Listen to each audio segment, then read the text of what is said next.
A hardworking woman named Mama Njoki lived with her only child, Akin. Life had not been kind to Mama Njoki. Widowed when Akin was only 2 years old, she had raised her daughter alone, battling poverty with grit and determination. Despite her struggles, Mama Njoki held one unwavering dream: to see her daughter educated and thriving, away from the hardships that defined her own life. Every day, she would wake before dawn to till the fields, sell vegetables in the market, or take on odd jobs for wealthier families in the village. The little she earned went toward Akin's school fees, books, and uniforms. Education is your path to freedom, Mama Njoki would often tell her daughter, her voice laced with both hope and exhaustion. Akin, a bright and ambitious girl, absorbed her mother's wisdom. She excelled in school and eventually earned a scholarship to a prestigious university in the city. On the day she left the village, Mama Njoki embraced her tightly. "Promise me you will never forget where you come from," she whispered. Akin nodded, tears in her eyes, vowing to honor her mother's sacrifices. Years passed, and Akin graduated with honors, securing a lucrative job in a prominent firm in Nairobi. Thrilled by the opportunities the city offered, she immersed herself in her new life. The vibrant cityscape dazzled her, and she soon discovered the allure of fitting into its elite circles. To her colleagues and acquaintances, Akin was a mystery. She lived in a modest apartment, wore simple yet elegant clothes, and avoided flaunting any form of wealth. Yet, she carried herself with a quiet confidence that turned heads. One day, during an office gathering, a curious coworker asked about her family. Perhaps inspired by an offhand remark or the need to impress, Akin claimed, "My mother passed away years ago, and I'm Barack Obama's niece. I don't talk about it much because I value my privacy." The room fell silent, then erupted into admiration. People praised her humility. Despite her supposed connection to global fame, she lived unpretentiously. Word spread quickly, and soon, Akin found herself at the center of attention. Her bosses, eager to curry favor, began inviting her to exclusive events. Her peers admired her grace, while a few envied her seemingly effortless charm. Meanwhile, back in the village, Mama Njoki missed her daughter dearly. Akin used to visit regularly, bringing gifts and sharing stories of her city life. But for the past year, her visits had stopped. Mama Njoki received money each month, but it came with no letters, no calls, no personal touches that once warmed her heart. "Perhaps she's too busy," neighbors would suggest. But Mama Njoki's heart was uneasy. One morning, clutching the one purse she had carried for years, she decided to travel to the city to find her daughter. In the bustling city, Mama Njoki found her way to Akin's office, her weathered hands clutching a small bag filled with traditional treats she had prepared. She waited patiently at the reception area until a sharply dressed Akin appeared, her heels clicking against the polished floor. "Mama." Mama Njoki called, her face lighting up with joy. But Akin's expression froze. A wave of embarrassment washed over her. Her colleagues and superiors were present, and she feared the exposure of her humble roots. Desperate to maintain her facade, she took a step back and, in a cold voice, said, "I'm sorry, ma'am. You must have mistaken me for someone else." Mama Njoki's smile faltered. "Akin, it's me, your mother," she said softly, her voice trembling with disbelief. But Akin turned away, murmuring something about an important meeting before walking briskly back to her office. Crushed, Mama Njoki stood there, tears streaming down her face. The receptionist, moved by the older woman's sorrow, offered her a seat and some water. But Mama Njoki shook her head. "My daughter has forgotten me," she whispered before leaving the building. That evening, as Akin attended a high-profile dinner hosted by one of her bosses, guilt gnawed at her. She smiled, laughed, and mingled, but Mama Njoki's tearful face haunted her. Yet, she justified her actions. "I've worked hard to build this life. I can't let my past ruin it." In the village, Mama Njoki returned home, her heart heavy. She prayed for her daughter every night, hoping the girl she had raised with love and sacrifice would find her way back. Little did either of them know, the web of lies Akin had spun would soon begin to unravel, threatening the very life she had worked so hard to build. Life in the city continued to dazzle Akin. Invitations to high-profile events rolled in, and she became a regular at galas and parties where the powerful mingled. Her colleagues and superiors were drawn to her air of mystery and humility, praising her as a role model for grace under pressure. But while Akin appeared to thrive, the incident with her mother gnawed at her conscience. At night, alone in her modest apartment, she would sit by the window, staring into the city lights. She thought of Mama Njoki's hands, rough from years of labor, and the joy in her voice that day at the office. No matter how much she tried to convince herself that she was protecting her image, the truth weighed heavily on her heart. One day, during a lunch break at work, her colleague Grace approached her with a sly smile. "Akin, you're full of surprises," Grace said, sliding into the seat across from her. "What do you mean?" Akin asked, feigning nonchalance. "I heard you're Barack Obama's niece." "That's amazing. But why haven't you mentioned it to anyone before?" Akin forced a laugh. "I prefer to focus on my work. Family connections can be distracting." Grace leaned closer.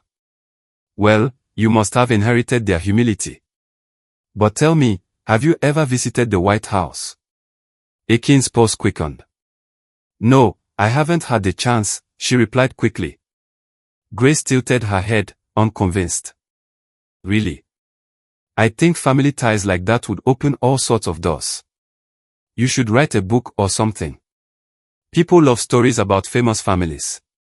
Akin laughed nervously and changed the subject, but she could feel the walls of her lie closing in. Back at the office, her boss, Mr. Mwangi, called her into his spacious corner office. "Akin, come in," he said, gesturing to a chair. She sat, her hands folded neatly on her lap. "I've been hearing great things about you," he began, his tone warm but businesslike. "You've been doing excellent work, and your composure is admirable. The board has taken notice." Akin smiled politely. "Thank you, sir. I'm honored." He leaned forward, lowering his voice. "We are hosting a major international delegation next month. Some of them have ties to President Obama. It would be wonderful to have you there, as a personal touch. Perhaps you could share a story or two about your family." Her stomach dropped. She had never expected her lie to reach such heights. "That's very kind of you, sir, but I'm not sure my presence would add much. I prefer to keep a low profile." Mr. Mwangi studied her for a moment. "Humility is admirable, Akin, but sometimes, connections can be valuable. Think about it." Meanwhile, in the village, Mama Njoki carried on with her quiet life, but her encounter in the city had left a deep wound. The neighbors whispered behind her back. "Akin is ashamed of her mother," one woman said. "Can you blame her? Look at how poor Njoki is," another replied. But Mama Njoki silenced them with a single look. "My daughter is good," she said firmly.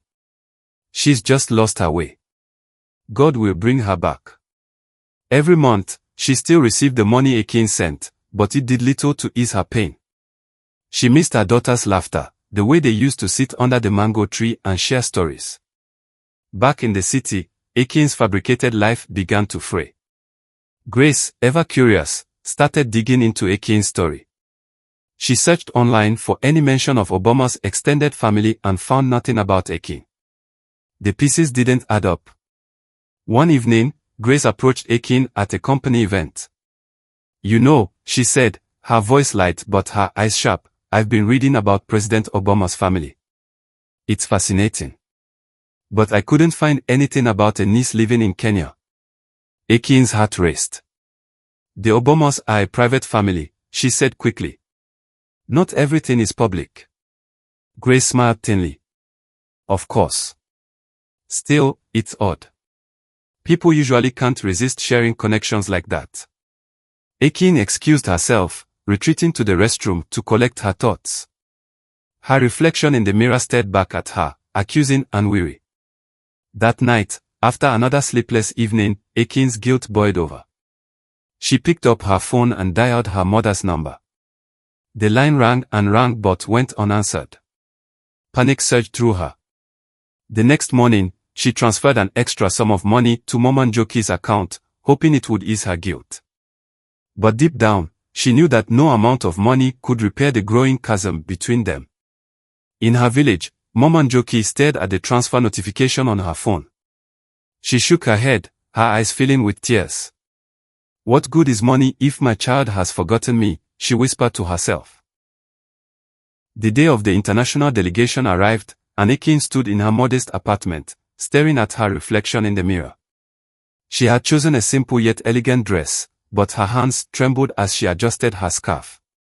Her boss had insisted she attend, and there was no backing out now. At the office gala, the atmosphere buzzed with energy. Diplomats and executives mingled, clinking glasses and exchanging pleasantries. Ekin moved through the crowd, her heart pounding as she anticipated the moment someone would ask about her supposed family connection. Her fears were realized when Mr. Mwangi approached with a group of high-ranking guests. "Ekin, come meet Ambassador Roberts. She's a close friend of the Obamas." Ekin froze, her smile faltering. She extended her hand, muttering polite greetings, but the ambassador's probing questions left her cornered. "So, how's Aunt Michelle doing these days?" the ambassador asked, her tone friendly but curious. Ekin stammered, searching for an answer, but before she could speak, Grace appeared, her expression triumphant. "You know, Ambassador, Ekin's story is so intriguing. We've all been curious to hear more details about her life." The room seemed to close in around her. Ekin excused herself abruptly, fleeing to the restroom. Her chest heaved as she tried to steady her breathing. The weight of her lies bore down on her, and she knew she couldn't maintain the charade any longer. Meanwhile, in the village, Mama Njoki's health had begun to falter. The stress of her estranged relationship with her daughter had taken a toll. The neighbors, noticing her decline, urged her to let go of the pain. "She will come back when she's ready," one elder assured her. But Mama Njoki shook her head. "I must see my child before it's too late." With her frail body and the little money she had saved, Mama Njoki set out for the city again, determined to confront Ekin one last time. At the gala's end, Ekin returned to her apartment, emotionally drained. As she unlocked the door, she froze. Sitting on the steps, clutching a small bag, was Mama Njoki. "Mama," Ekin whispered, her voice breaking. Mama Njoki looked up, her eyes tired but filled with love. "Ekin, my child. I had to see you." Tears streamed down Ekin's face as she knelt before her mother. "Mama, I'm so sorry. I've been a terrible daughter. I was ashamed of where I came from, but now I see that I was only running from myself." Mama Njoki placed a hand on her daughter's cheek. "You've lost your way, but the path home is never closed." The next day, Ekin walked into her office, her heart pounding with resolve. She called a meeting with her colleagues and her boss, standing before them as her carefully constructed world crumbled. "I have something to confess," she began, her voice steadied despite the lump in her throat.